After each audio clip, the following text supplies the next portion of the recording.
important people are busy, aren't they? And perhaps you want to be important. You want to feel important. So you might want to be busy. Or if that doesn't resonate, try out taking care of everybody, right? Taking care of everybody is such a worthy thing to do. It makes us so valuable, and that feels really good. And if we are just taking care of ourselves, well, that's selfish. So I think you could resonate with either of these things. And before I forget, let me present myself. I'm Katrina Horn, and I'm a life coach. And I help you with exactly that, feeling so important or so valuable that you want to take extra special, exquisite, good care of yourself so that you get to be at your best. And when I say at your best, there is zero pressure, because at your best just means that you are feeling good, you're doing what you like, you're taking care of yourself, you're relaxed, you're not on the defensive, you're just being you, and you're being all of who you can be. So if you're with me on that, I'm just going to dive straight into our content. If you're here live, please feel free to participate via the chat. And if you're watching the replay, you can comment below, or you can always get in touch with me via email. And chances are, if you're watching the replay, you've had an email from me. However, if you were on LinkedIn, you might not be on my email list, so you will have to message me on LinkedIn. But for the people who are here live, welcome. Welcome. So before we start diving in, I really wanted to let you know more about why I talk so much about self-care. And self-care to me is not grooming. It's not having your nails done. It's not going to the hairdressers. It's not any of these things that are just really concerned with our exterior. So I like a good exterior. I'm sure you know, if you know me, that I really enjoy beauty, and I do so understand that most of us want to look beautiful, or at least look our best. So that is one thing, and I'm not neglecting the importance of that. But the self-care, I'm going to talk about the 3 types of self-care that you need to have in place to be at your best. They're not so much concerned with how you look. And it's not so much about the impression you give to other people. It's much more about what goes on the inside. And I think that's really the most important, because I think the inside spills out on the outside. And I think you would agree with me on that. So why is it that it is so difficult to practice self-care? And I think it's got to do with what I said at the beginning. It is that we feel that society reflects back to us that important people are busy, so we must keep busy. And as we're busy, we feel we haven't got the time to do the things that really light us up. So I'm going to talk about the value of taking care of yourself in the sense of doing things that help you feel good and really milking the value, really savoring it.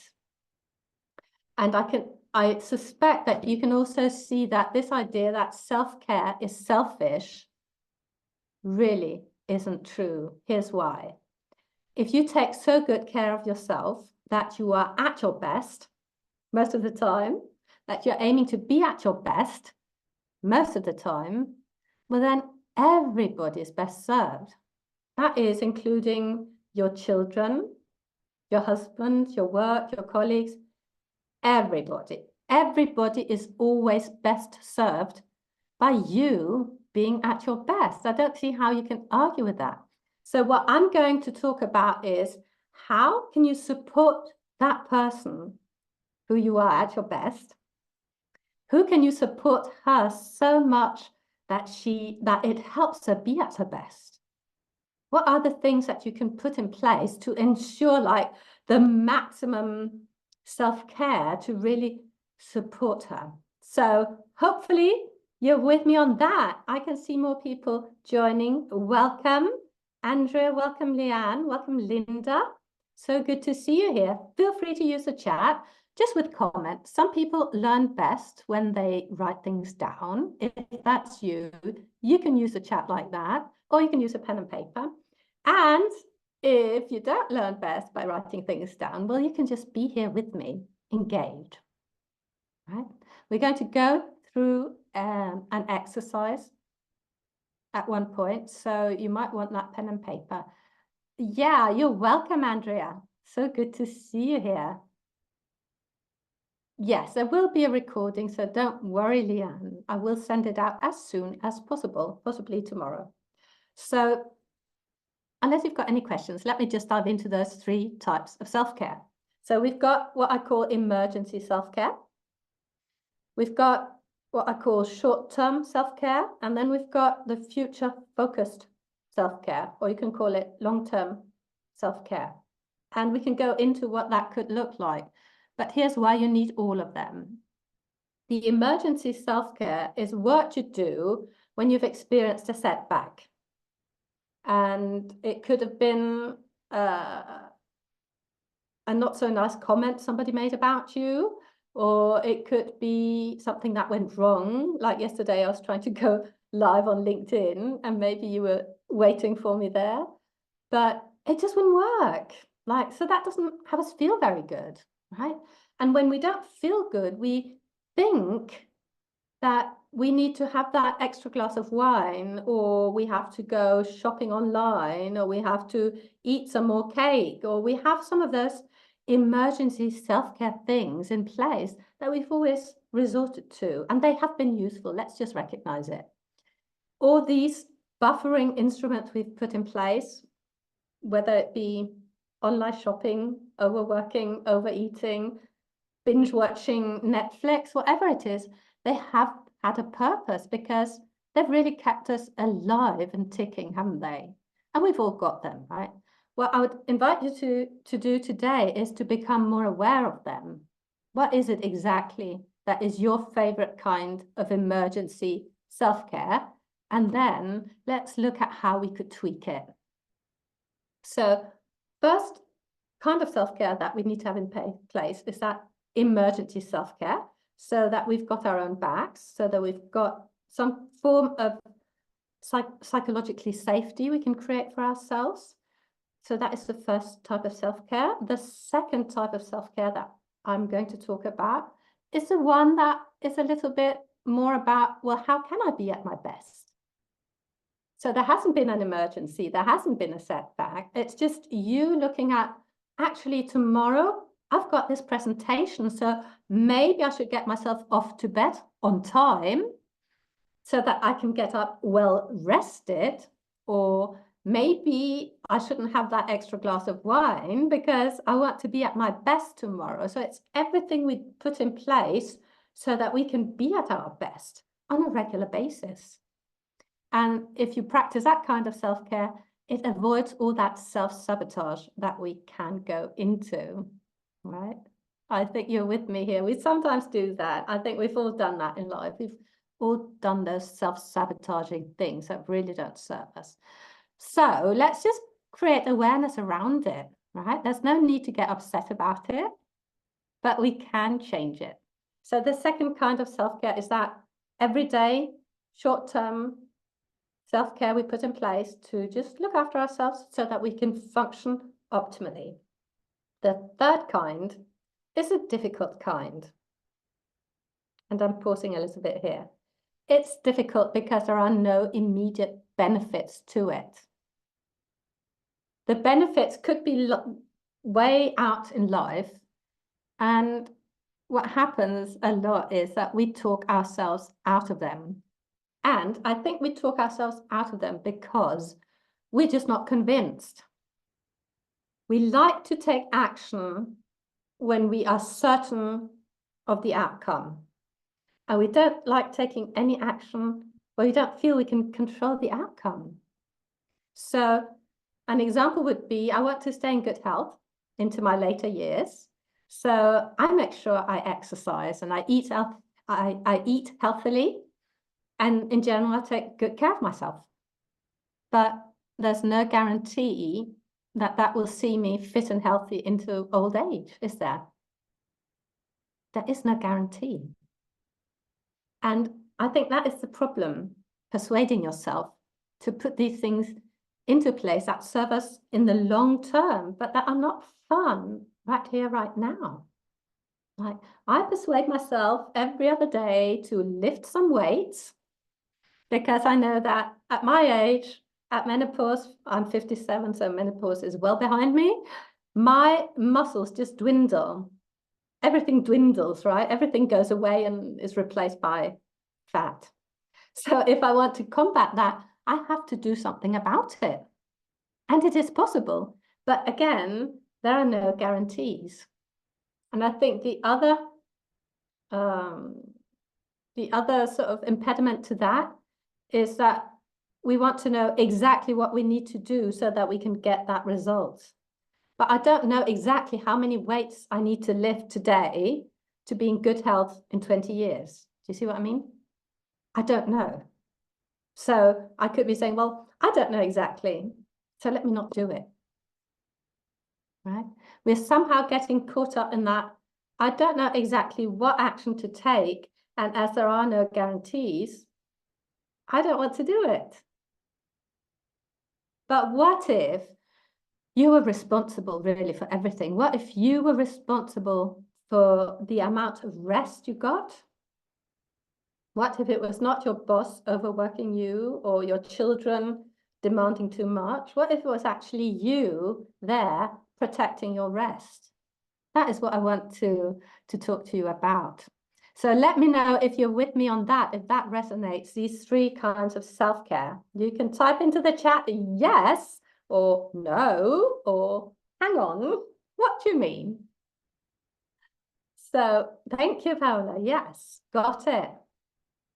And I think we can recognize that most of us do at least the two first sorts of self-care, right? We've all got some emergency self-care, and we all sort of kind of could be persuaded to take almost good care of ourselves every day. Yes. Yes, Andrea. Good. So we can put aside the excuses, no time, right? No time, no money, those kinds of surface objections, because, well, it's a question of prioritizing. And what we really need to get into here is the mindset of, I am so important that I'm my priority. So how can we feel good about making ourselves a priority? How can we feel good about having white space in our calendar where nobody needs us and we're not supposed to be doing anything? We can feel so like, oh, I'm not valuable because nobody's asking me to do anything. That can feel really scary. So this self-care I'm talking about is where you don't need other people's opinions really to fill you. You trust your own opinion more. You don't find it difficult to say no to somebody because you want to protect yourself. So if you're with me on that, getting into this mindset where you feel you can say no, and yes, possibly it could hurt somebody, or maybe it's inconvenient, but really, that's okay because you are so important. And that can be a little bit of a stretch depending on where you're at. So let's first of all dive into this emergency self-care. You can have that emergency self-care in place and let me know your go-to emergency self-care. For a long time for me, it used to be food. Like I knew that I could self-soothe if I had some sugar to eat, like chocolate or cake or sweets or biscuits or something like that. That would sort of just calm me down and I would feel comfort in that. And I think that's why we call it comfort eating. And I used to be very upset with myself for doing it.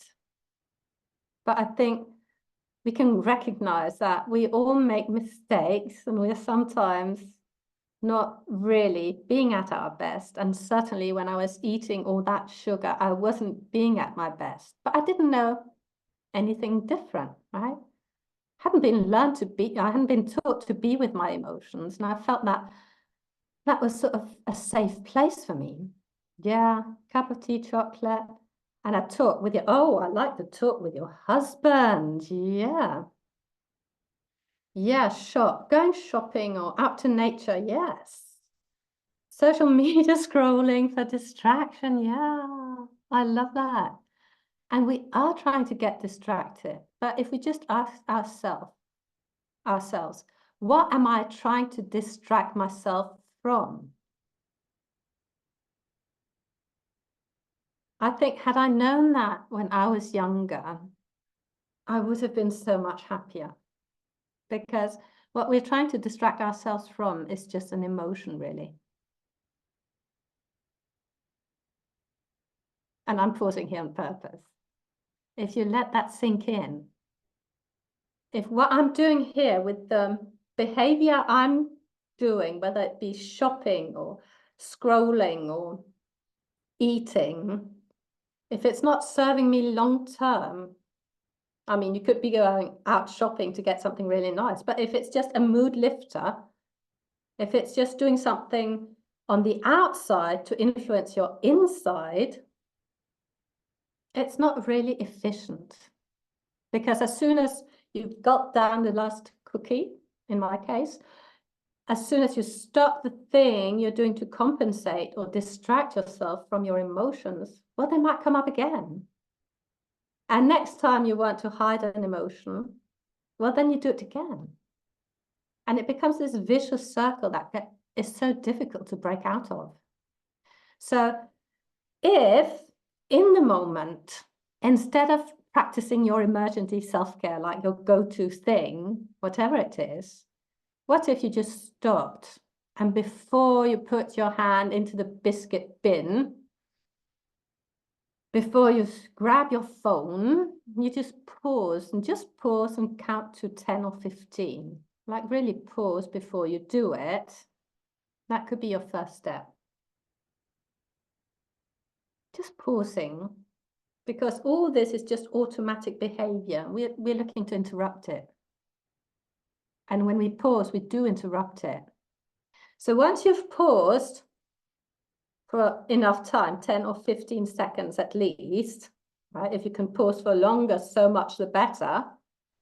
But if you really can't, go ahead and do your emergency self-care. Go ahead with the awareness that you're doing it. Oh, I'm doing this to avoid feeling a feeling. But if you can prolong the pause a little bit, and then ask yourself, well, what is the feeling here? What is the feeling trying to come into my awareness? What is it? And then you try to name it. And for me, it's like my go-to emotion that I really don't want to experience, but that I'm being asked to experience quite often is disappointment. So I'm trying to protect myself from disappointment, from feeling the disappointment. So for you, what is the feeling you are trying to protect yourself from? And I find it could be often, or with my clients, I see it's sadness, it is frustration, it's anger. There's often sadness behind anger, but if you could just name it, rejection, fear, yes, anger for disappointment, yeah. Yes. I hear you, Andrea. So you go out shopping and it makes you feel good in your environment. So that would be more constructive, right? So it might not be that immediate sort of impulsive thing that you do. It might be more deliberate. Overwhelm, yes. Overwhelm. So all these feelings are really much better felt than avoided. Because it's as if, like, somebody's trying to draw our attention to something. I believe that we go through life and our journey is just about healing, really. So I like to think about, okay, what is it I can heal here? I've got an opportunity to heal something now. I've got this emotion that I don't want to feel. What is it? What is it? What is my opportunity here? What can I heal here with that? And then if I name the emotion and I start focusing on, oh, there's a healing opportunity here. Already my mind is not occupied with the cookie jar. You see what I mean? It's becoming so much deeper. So let me just recap. Something has happened, you want to self-soothe. Before you adopt your emergency self-care, pause for 10 to 15 seconds or more if possible. If you can, name the emotion that is trying to come into your awareness. Name it. And then start getting curious. If you can, just pause, sit down, and be with the emotion. Just feel it. Like, to me, fear is like electricity in my stomach. And I can feel it, I can locate it, and I can be with it. And if I can sort of be with it till it starts to dissipate, then I might not even need the cookie.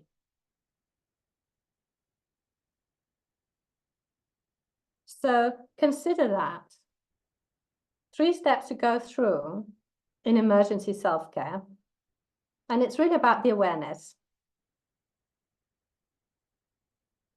What is the action I'm going to perform that doesn't serve me really in the long term, that doesn't help me feel good in the long term? What is the self-soothing that I'm seeking? What emotion am I trying not to feel? And can I be a little bit with that emotion? And is there anything to learn from it? And instead of over-analyzing it, instead of intellectualizing it, if you could just be with it through your senses, like in your body. So you needn't make it mean anything, because if somebody gives you a snide comment, we make it mean something, right? So the feeling you could be feeling or wanting to avoid feeling could be the hurt. But we really only hurt because we make that snide comment mean something. It triggers us, right?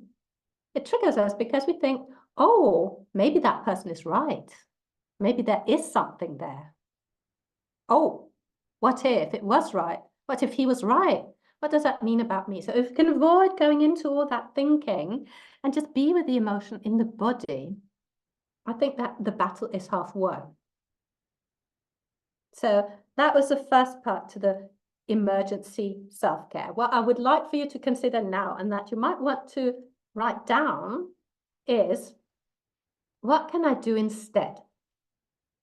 So when we change our habits, it's very difficult to stop something completely like that, to stop a habit.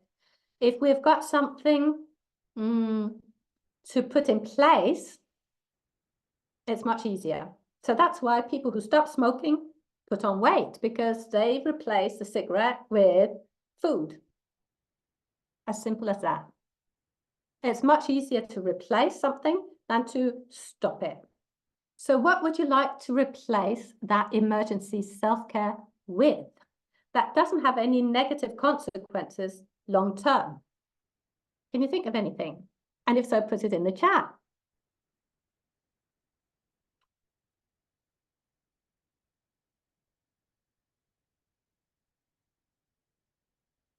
So I'm pausing a little bit, but I can share how I got sort of through my cookie eating habit. Like my self-soothing comfort eating was by extending compassion. So to begin with, yes, Andrea says breath work. That is so good. But let me continue with my story. So emotional eating, comfort eating, I started off by being very compassionate with myself. So I would say to myself, well, of course you want to eat the cookie. Go ahead. It is okay, right? It really is okay. You just suffered a setback. You were really hurt, or you're really frustrated, or you're really disappointed. Of course, Of course you need something to take your mind off it. Of course you do. So self-compassion is one of the ways out of it. And then Andrea suggests breath work. Yeah, and that is, of course, so good, because instead of eating the cookie, we can start breathing, right? Or just becoming aware of our breathing. It's a little bit what I said about going into our body. So I love that. And Tanya says, I think I'll stick with the tea and the talk with your husband, yeah, but scrap the chocolate. Yes. So when we do take those sort of that happiness hit we get from sugar, we could sort of be feeling a need or a lack or something. So just be aware of that, right? And don't take it out on your husband, is what I want to say. So just be aware of it and see what happens, right? It's about trying things out. It's not like, oh, I must get it right the first time. It's like an experiment. So instead of scrolling, pick up a book. Yeah, reading stills me. Yes. So good. Right? So good. So the thing is not to be distracted away from feeling our emotion. That's not the point. So yes, reading, if it doesn't sort of just avoid the whole thing. So listening to music, for instance, where you can still have sort of thoughts going on and you can still be present with yourself. You're not absorbed, perhaps. So anything that will allow you to be in your body with your emotion and not perform that, whatever, comfort eating or scrolling or excessive shopping or whatever it is, will be good, right? So we're not distracting ourselves away from our emotions. We are feeling them. It's okay, but we're not analyzing. We're not analyzing either the situation or getting into, oh, I shouldn't be feeling that, or he shouldn't have said that. We're not fueling our emotion, if you see what I mean. It's just like being with it, feeling it, describing it. So all good. Have we got any more suggestions of what to do instead for this emergency self-care? You can always also have something in place, which will be, if you're often triggered by the same thing, like if somebody, I used to have this boyfriend who would criticize me all the time, which didn't feel good. So I could have, had I known, I could have said, well, next time he criticizes me, I will, and then have a plan in place. So if you've got a boss who sort of stresses you out, you can have a behavior in place that will allow you to deal with it more effectively than drowning your feeling, right? So you can say, next time my boss pressurizes me into doing this, here's what I'll do. Maybe it will be go for a walk, listen to music. Perhaps it can't be that sort of time consuming, right? But I do recommend music as a great mood enhancer, don't you think? That music, I don't know whether it's because I used to be a musician, but music can instantly change my mood. Yes, Andrea says, yeah. So maybe you could have some music at hand that you can just sort of start playing instead of eating that cookie, instead of scrolling, instead of doing what it is you want to avoid doing, right? That could be so useful. So think of something you want to put in place. Any questions on that? We've experienced a setback, we've been hurt, or something has happened, and we want to instantly feel better, but we don't want to feel better ignoring the emotion. We want to feel better naturally. So what could you do to feel better? I suggest being with your emotion, and then perhaps have something much more tangible, like, oh, I will play this song immediately when this happens, right? So let me Singing, oh yeah. Well, singing can be difficult if you're if you're hurting or you're crying or something like that. But yeah, because the voice is it reveals your emotion. Like, I really believe that the voice just translates our whole emotional state immediately. So if it works for you, great. If it doesn't, don't worry. Right. Also, just getting up and moving your body. Think about it. Have something in place. Experiment. Be willing or be prepared to fail the first times, right? It's really just being aware. Starts with the awareness. And now you're aware. It's all good. So let me move on to the second kind of self-care, which is this self-care we put in place to ensure our optimal functioning. It sounds like we're a machine, but if we just sort of play with that image of us being a car, like you wouldn't expect your car to function without the oil, without the fuel, without, I don't know, tire pressure, whatever you do to a car to have it function. Right? You wouldn't expect it to keep functioning. But we do that with ourselves, don't we? We think, oh, I can just go on. I can just do this a bit more. I don't really need to rest.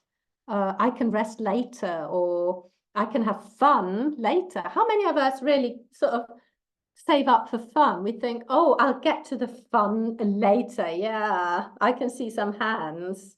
Hello, right? I'll just get this done and then I can have the fun, right? But it's like expecting your car to function without any petrol or gasoline. Andrea says she's the opposite. Fun first. Yeah. Well, that is really self-care, isn't it? Because you're thinking, I'm so important. I'm so valuable that I can have fun because I'm the most important thing in my life. And you're right. So if you're not like Andrea, if you're always saving sort of the fun for later, well, reconsider that. And then ask yourself, well, how much fun do I really need to function optimally? Isn't that a fun thought? And when you think about it, I've got so many of my clients who find it difficult to rest. Like, they really find it difficult to go to bed not too late so that they can get up on time and have a nice leisurely time before they go to work. Right? So what I'm inviting you to think about is really, well, what do I need to function optimally? And for me, going to bed, I like to go to bed or go to sleep at around 11. Sometimes it's 12, but it really doesn't matter because I don't have to set my alarm, and that is my life's greatest luxury. And believe me, I have done so consciously. I mean, I have worked on it so that I no longer have to set my alarm clock, because that doesn't really correspond at all to how I'm at my best. If I have to get up early before I've slept enough, if I have to quick, get dressed, or quick, have my coffee and quick, get out of the house, I really don't feel good. Surprise, surprise. So I don't want that to happen. So I ask myself, well, when do I want to go to sleep? And I find that around 11 is really optimal for me, because then I can also sometimes go out in the evening, go to a concert or a play, or have dinner with people, or go out without falling asleep at 9. So I know that a lot of coaches tell you to get up early, like 4 a.m. or 5 a.m., and you start your day before everybody gets up. That's not me, because I want to have enough sleep. Sleep is very important. And I think it really could be important to everybody, right? But who right here, right now, gets enough sleep, would you say?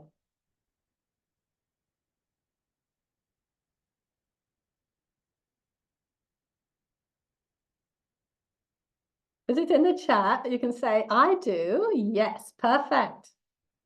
We've got 2 people here who get enough sleep. That is fantastic. That is a priority, isn't it? And we really can be responsible for the amount of sleep we get. Yes, Andrea said, not me, not consistently. Right. But it really is the most self-respecting thing to do. Don't you agree? I mean, if you had a child, you wouldn't deprive it of sleep, would you? So I think, or I can see with my client, the thought that is driving this going to bed too late and getting up too early is the thought that, oh, I've done so much for other people during the day. I've worked so hard. I haven't had the fun. I haven't had the me time. I haven't filled my cup. So let me do it now. Right? Do you recognize that? That we stay up too late in the evening to sort of compensate for what we've been through during the day.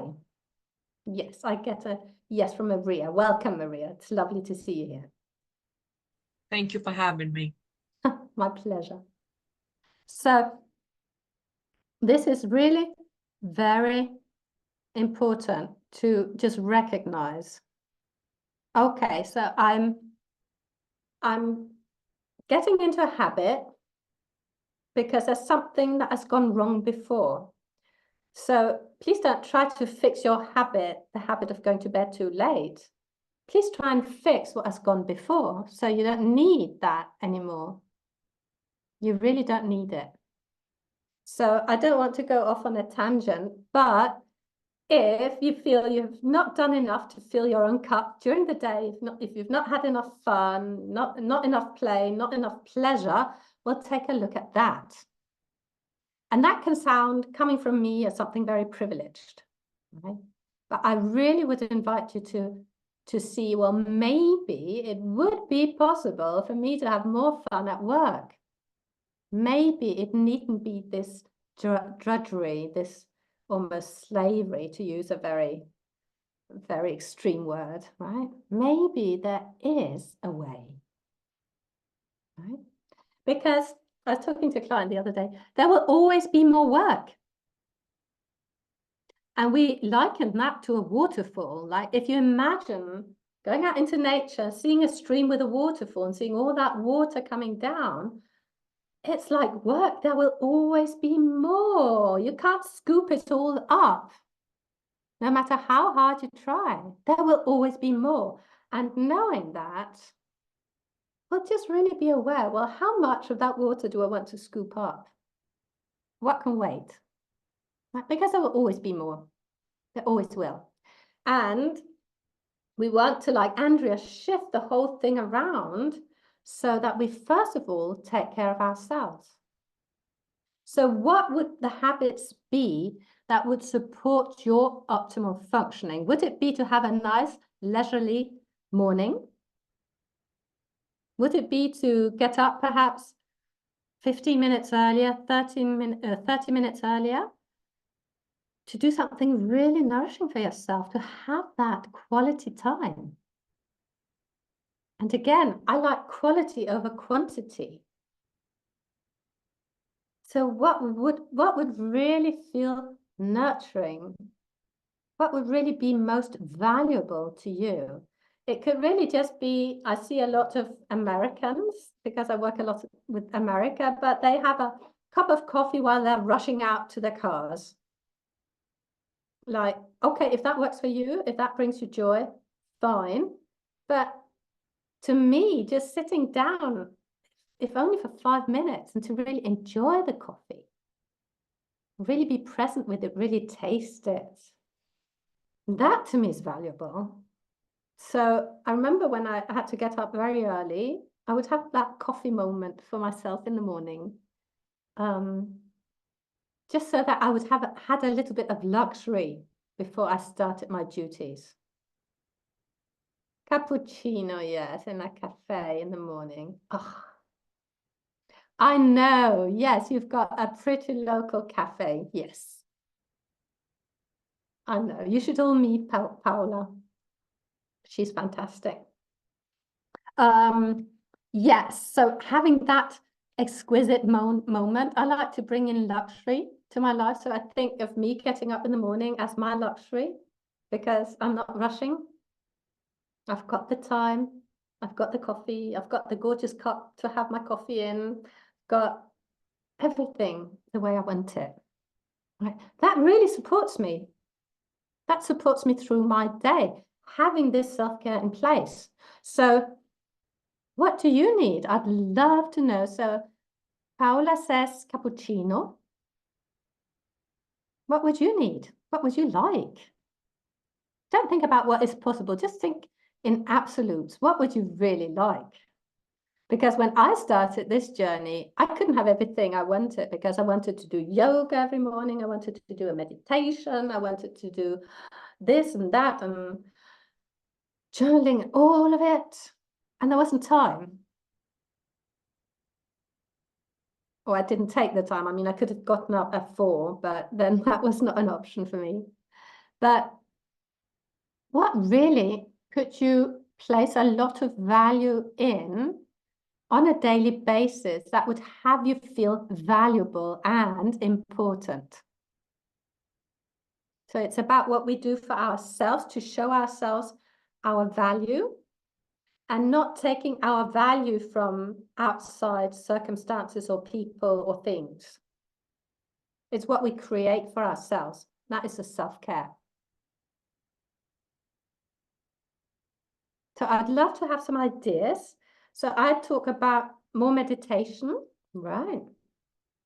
Taking the time to meditate. So I know that meditation is not everybody's cup of tea. The key is to prioritize whatever it is, yes. Not if there is enough time, create the time, yeah. There's always 15 minutes, yes. So it's about getting the maximum value out of things. And I think that if we feel we are short of time or short of money, it's because we don't put our time and money into our values. So we've got values, and when we spend our time and money outside what is valuable to us, that's when we feel short. And I think time and money are the same, really. So I think we've got the same kind of relationships to them. So just think about it. Maybe 5 minutes is enough. Right? Maybe taking 5 minutes to dress exquisitely. Maybe that will have you feel really special. And that's the feeling we want to generate. We want really to feed into this idea that we're not better than other people, but we are just as valuable, or if you like, just as important. So we are not comparing ourselves. We're just looking at us, looking at the world, and seeing that we are just as important.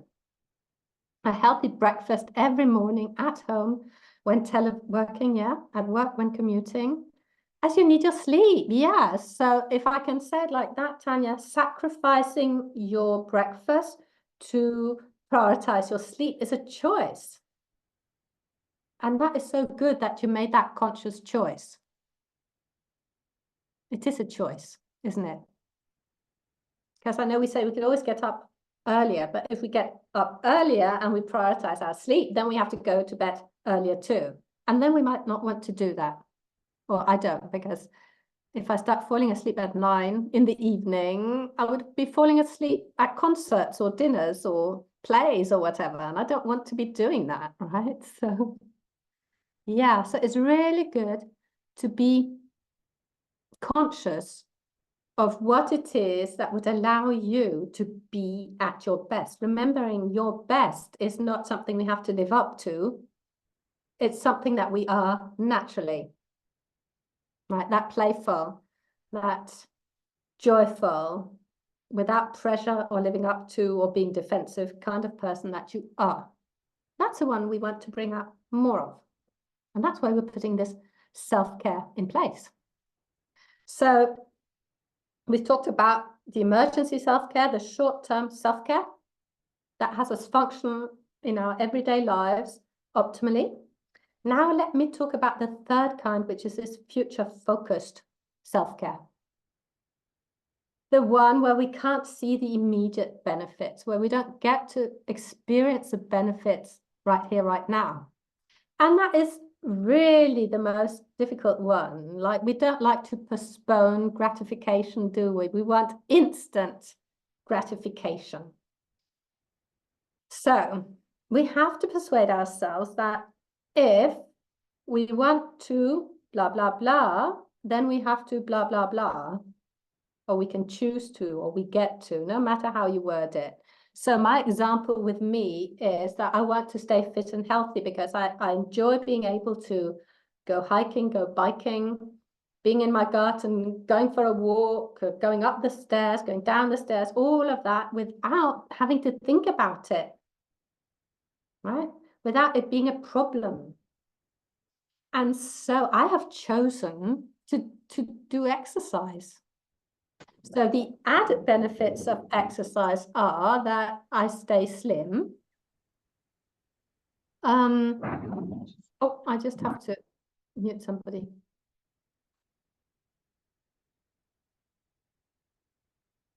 So added benefits are I get to stay slim. So I feel quite strong. So that is sort of the intermediate benefit. But the long-term benefit, well, I have to wait and see. How long can I stay healthy and fit? Well into old age, or will I get into old age? I don't know, right? But I'm willing to take the chance that if I commit to exercising, if I commit to eating healthily most of the time, then I'm more likely, although there are no guarantees, I'm more likely to enjoy good health well into old age. But I could be wrong. But I'm not letting that doubt stop me. And I've been having a relationship with doubt recently, and I've really been noticing when doubt stops me. And I think that is one of the things, sorry, one of the things that stop us from creating the habits or doing the things, taking the self-care to that future place where what we're doing now will have an impact on the future. It's that doubt. I've noticed that I don't take action when I'm doubting. So, silly example, I've been knitting this jumper and I was almost done. It was almost finished, but I still had to do that neckline up here. And I was thinking, oh, I don't know exactly how to do that. Oh, I'm not sure. I don't. So you know how you go, yeah. And you're just putting it off, or I was just putting it off. Like, oh, I'm not certain. It could be. And then I just had to say, okay, stop it and listen. You're going to do this. And if it doesn't work out the way you want it, be willing to redo it, right? I had to be a little bit firm with myself and just go for it. Just try it out. So I had that option, like, and I felt that as soon as I decided, okay, I'm going to try this out, just, deciding, oh, this is what I'm going to do. It helped me get started on it. And as long as I was doubting, I didn't do anything. I didn't take any action. So I'm really aware that this doubt is influencing us all the time. Think about everyday actions you don't do because you are doubting the outcome. You're fearing there won't be the benefits you counted on or the outcome you really desire, right? But we have to be willing to try it out. So maybe right now you are sabotaging your future well-being by not having self-care in place. Does that make sense? Look at the things you're doing today that could be sabotaging your future. And then also look at the things you are not doing that are not bringing you into the life you want. So, I talk a lot about living your dream life and following your dreams and vision and all of that. Are you really taking the actions today that will get you there? Are you really nurturing that right here, right now? Or are you putting it off because you are doubting? I think most of you here know me, but I'm not sure. So let me just say that my dream is to live in a chateau here in France where I live. And as long as I doubt, I'm not going to take any action towards it, right? I could be telling myself, oh, I don't know how to get to a chateau. I don't know what chateau to choose. I don't know where I want it. I don't know how big I want it. I don't know what price range. I don't know, blah, blah, blah, blah. All these can be doubts. But if I can decide on something today, this is what I want. I want exactly that, and it can be like that, and this is how I'm going to get there. Then I've got direction, and I can take action today. It could be that I want to change my mind later, and that's okay. But really, the action I take today, I will not know till much later whether it was efficient, whether it was worth my while. Maybe if I'm making some sacrifices, maybe I'm traveling less to save up more money, or maybe I'm doing something that I believe will help me get to my chateau faster. Maybe it will have been in vain. So look at what you're thinking. Yeah, Paula is saying taking small imperfect steps in the direction of what you want. Yes. I'll say amen to that completely. It's about these small steps you take every day, isn't it? And so in my health example, if I keep exercising, it could be useful for my future. Do you see what I mean? So I think also about your mental health. Think about it. What could you be doing today to ensure you will be well long into the future? And if you have got a dream like me, like a concrete, tangible dream, and I hope you do, if you've got that, well, how could you bring it in here right now? What is the self-care you could be doing now? Here's another example. And I understand if you're tired of hearing about my chateau, but it's such a good example. I believe I have to become the woman who owns a chateau to own a chateau. So I have to embody that. Can sound really, really obvious. But I'll give you another example so you see what I mean after. So every day I have to live as if I was in my chateau. Look at my background, right? So I'm really being conscious that, okay, I want to live in a chateau. I want to have lots of people join me there. I want to talk about self-love and have self-love retreats. I want people to share the beauty, all of that. So I really have to be the person who does that, right? So I can't be stressed out. I can't be overwhelmed, right? I can't be negative. I can't give up. Like, I really have to be that person. I have to embody her. And that will give me the habits that will take me to the chateau, I believe. So think about if you are single and you want to find your dream partner.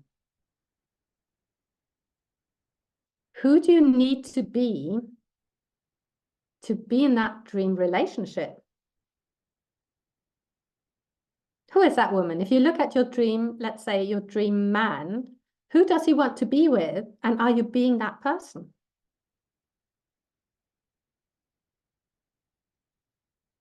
Right? You can say the same about friends. Lots of people tell me that they would like some deeper friendships. And who wouldn't?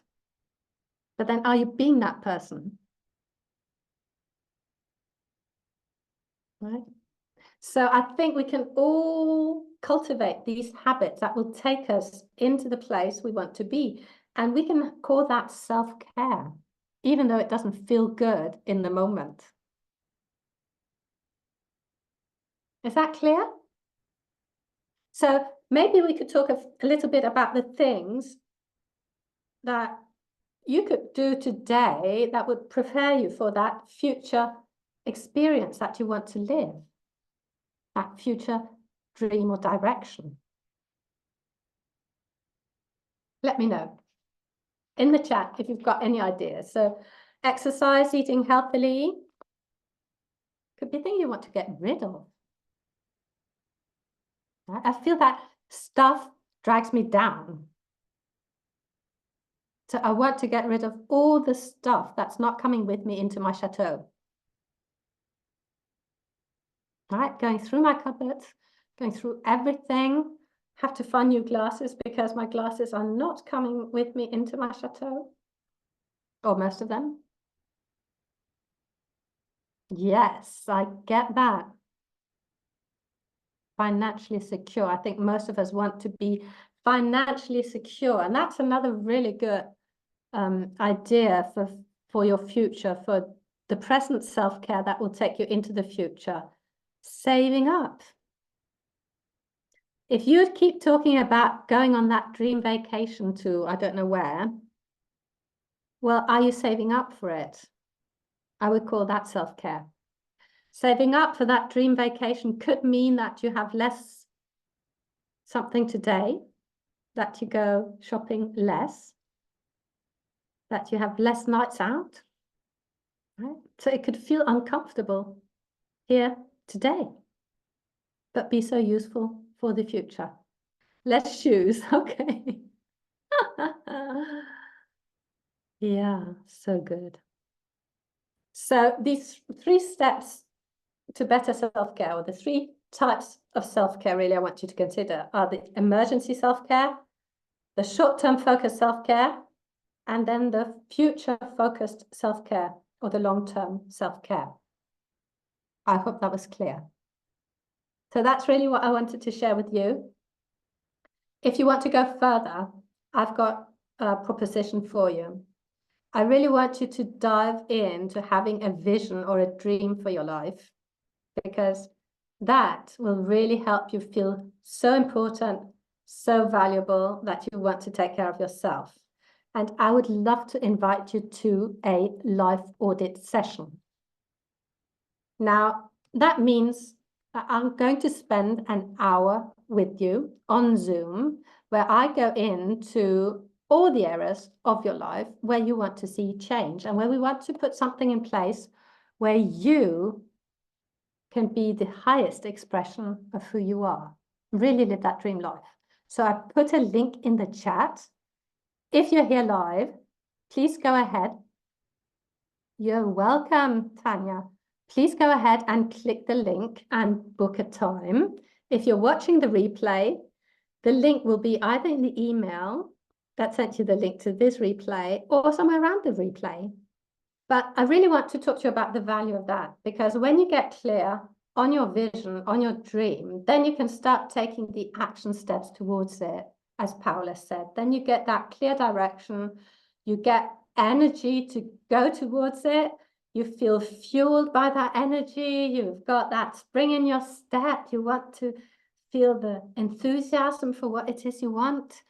And when that is the case, well, you don't get so caught up in the everyday little, what can I call, not so important things like, oh, my boss wasn't nice to me, or my teenager just had a tantrum or something, right? You don't get caught up in all of that, because you have got your vision, you have got your focus on where it is you want to go. So that doesn't mean we ignore what's going on here. It just means that it doesn't weigh as much, right?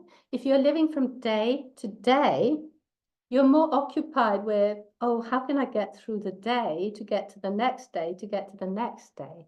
And can you feel the difference of this, like you sort of getting along here, and then being able to dive into a gorgeous vision of what your life will be like later. You're really welcome, Paula. It's so good. Tanya too, you're welcome. So I would really, if you can spend a whole hour with me, suggest you take that time. In that hour, we will dive into that vision, like in all areas of your life, go deeply into what you would like it to be like, so you don't have that doubt going on anymore. And then we'll find out what self-care what action steps you need to put in place to get there. So it will be a whole plan. I will help you elaborate the plan, and I will make sure that it is simple so you can start applying it. And so you can see that you're getting the results really just by following a simple plan. So really the value of this, I call it a life audit session, because we look at what you don't like right now in your life and how you'd like to improve it. And maybe if you're coming from a place where you're not very happy with your life right now, it's difficult to really dream. It's difficult to see that dream life of yours. It's really difficult to let yourself really dream big. And that is so normal. So we really have to get you into the space where you feel so good also about the life you're having right now, because that is what will get you into the next. So once you start feeling good now, then you can dream up what will be even better for your future. So we really spend the time going deeply into these areas of your life, and you will leave with the action steps to get there. So please go ahead, book a time for us to talk. It's a free offer. I forgot to say that. So you don't owe me anything.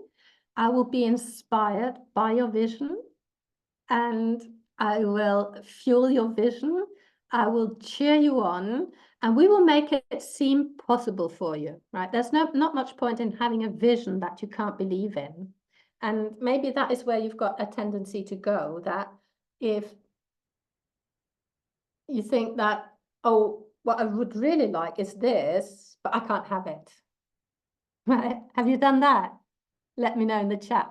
Have you thought like that? I remember so many people who, after going into their vision, it's been a very modest vision, I would call it. And I say, oh, is that really all? Is that what you really want? And then people say, oh, well, if I could really have anything, I would have this. I said, well, let's go for that then, right? Let's really go for that. Oh, but I don't see how, right? And we don't see how. And the truth is, we can't see how till we've done it. We really can't. We can imagine things, we can believe things, but we really don't honestly know till we've done it. If you've got a degree, I mean, you didn't know how you're going to get to your degree before you did it, did you? Like you had an imagination, or you had an idea, like, oh, I'm going to study, I'm going to go to the courses, I'm going to listen, I'm going to learn, and then I'll have my degree. But you really didn't know what that looked like, right? You didn't really know what that would feel like. So this is what we dial into during this life audit session. It's really making it much more tangible. So it's not out there in your future.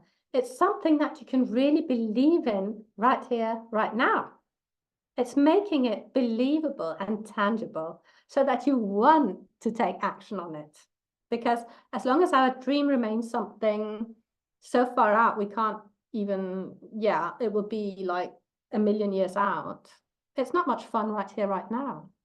It's only fun when you really know that, oh, I can get there. This can be mine. Oh, it is possible. Does that make sense? Let me know. So who would like to go ahead and book a life audit session? I really enjoy talking to you, so don't be shy. And we will dig it all out, right? So you don't have to be in a special place. You don't have to become prepared. There's no sort of pre-work to do. It's just you, lovely you, coming to a session, and we spend that gorgeous hour together diving into, well, what it is you want to experience in life. Right? And what will get you there and how you can do it. So when you leave, you will have a really tangible plan, something you can do. And when we do, it feels so much better, doesn't it? Because just dreaming, just hoping, we can get a little bit despondent, can't we? But when we're taking the action, it allows our minds to start believing in it more and more. So whatever your dream is, we can definitely create the action steps to get there. And to me, it's a lot about who we are, as I think you gathered perhaps from this workshop. It's a lot about who we are, who we embody, that will get us there. Right? Have you got any questions? Has anybody tried the link so we can see if it works? And I think I'll stop the recording. So if you're on the replay, thank you very much for having followed along. I'm looking forward to hearing from you. Thank you for being here.